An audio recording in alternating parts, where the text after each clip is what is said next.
जय श्री राम। आज हम सुंदरकांड के दोहा नंबर 40 तक अर्थ सहित पठन करेंगे। ओम श्री हनुमते नमः। माल्यवंत अति सचिव सयाना, तासु बचन सुनि अति सुख माना। तात अनुज तव नीति विभूषण, सो उर धरऊ जो कहत विभीषण। अर्थात रावण के यहाँ माल्यवंत नाम का एक बहुत ही बुद्धिमान मंत्री था।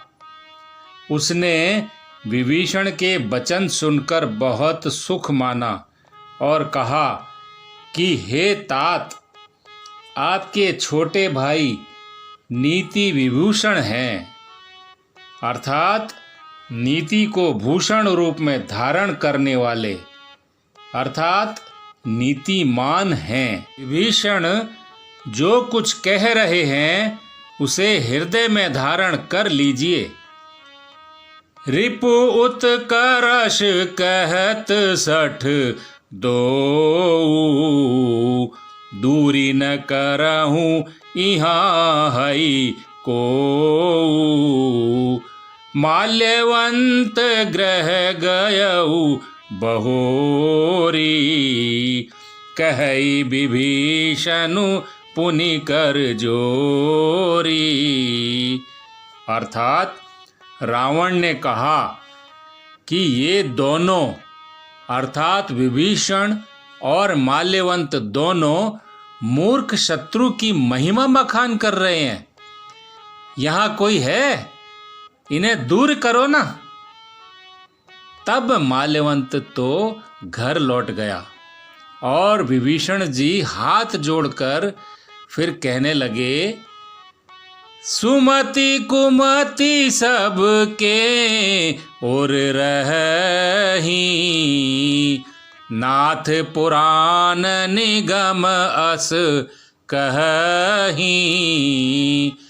जहाँ सुमति तह संपत्ति नाना, जहाँ कुमति तह विपत्ति निदाना।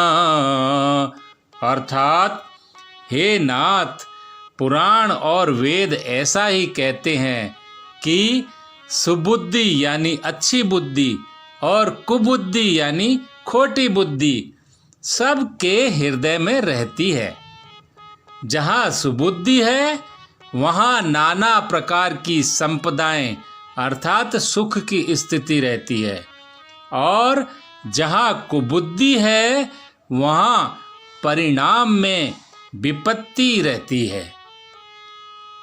तब और कुमति बसी विपरीता, हित अनहित मानहु रिपु प्रीता। काल राति निश्चर कुल केरी, तेहि सीता पर प्रीति गनेरी।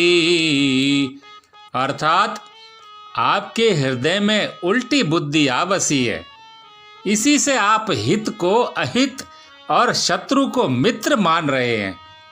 जो राक्षस कुल के लिए काल रात्रि के समान हैं, उन सीता पर आपकी बड़ी प्रीति है। तात चरण गहि मागऊं, राखहु मोर दुलार। सीता देहु राम कहूँ, अहित न होई तुम्हार। अर्थात हे तात, मैं चरण पकड़कर आपसे भीख मांगता हूँ, अर्थात विनती करता हूँ कि आप मेरा दुलार रखिए, अर्थात मुझ बालक के आग्रह को स्नेहपूर्वक स्वीकार कर लीजिए। श्री राम जी को सीता जी दे दीजिए, जिसमें आपका अहित न हो। इति दोहा नंबर 40। भक्तजनों, हमारे चैनल को लाइक, शेयर और सब्सक्राइब कीजिए और बेल आइकन को दबाना न भूलें। जय श्री राम।